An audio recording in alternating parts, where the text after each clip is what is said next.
مسجد کوفہ سے صرف 200 میٹر کے فاصلے پر واقع یہ وہ گھر ہے جہاں تاریخ رقم ہوئی، جہاں عدل و انصاف کے پیمانے مقرر ہوئے۔ یہ تاریخی مقام آج بھی مسلمانوں کے لیے باعث عقیدت اور توجہ کا مرکز ہے۔ جہاں پر اہل بات اتحاد کے گھر میں ہوا تھا، یہ وہ جگہ ہے۔ اب وہ نشان باقی ہے، وہ موجود نہ رہا، لیکن یہ وہ رہ جاؤ حسن کے گھر میں۔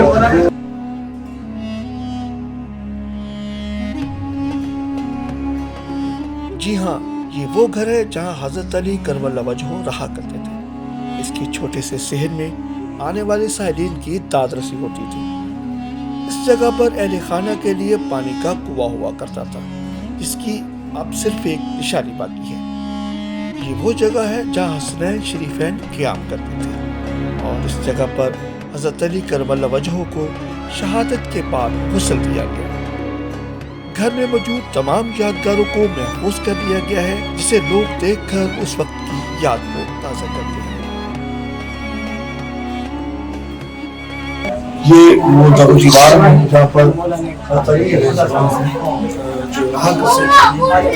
یہ وہ جگہ ہے، یہ وہ گھر ہے جہاں پر آپ کے اور ہمارے مولا حضرت علی علیہ السلام رہا کرتے تھے۔ یہ چھوٹے چھوٹے دروازے، چھوٹی چھوٹی گلیاں، یہ اس وقت کے بادشاہ کا گھر ہے، حکیموں کا گھر ہے، جسے پوری دنیا ہمارے ناموں کو دیکھیں، ان کے رہن سہن دیکھیں، آپ کو اندازہ ہو جائے گا کہ اس وقت کے حکمران اور آج کے حکمرانوں کی طرف بنتے ہیں۔ حضرت علی کا گھر ہمیں سادگی، انصاف اور تقویٰ کے اصولوں کی یاد دلاتا ہے جو انہوں نے اپنی زندگی میں اپنائے۔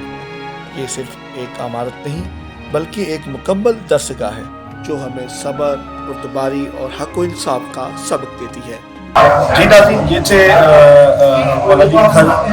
آپ نے ہماری تمام زیارتیں دیکھی، امید ہے کہ آپ کو پسند آئی ہوگی۔ اگر آپ کو پسند آئی ہے تو ہمارے چینل کو سبسکرائب کریں اور بیل آئیکن پریس کریں تاکہ ہماری تمام ویڈیو اب تک پہنچے۔ اور ہماری آپ سے ریکویسٹ ہے کہ ہماری اس ویڈیو کو زیادہ سے زیادہ شیئر کریں تاکہ یہ تمام زیارات زیادہ سے زیادہ ہو سکے۔ اسی کے ساتھ اپنے میزبان احمد اجازت دیں، پھر ملیں گے ایک نئے پروگرام کے ساتھ، نئی ویڈیو کے ساتھ۔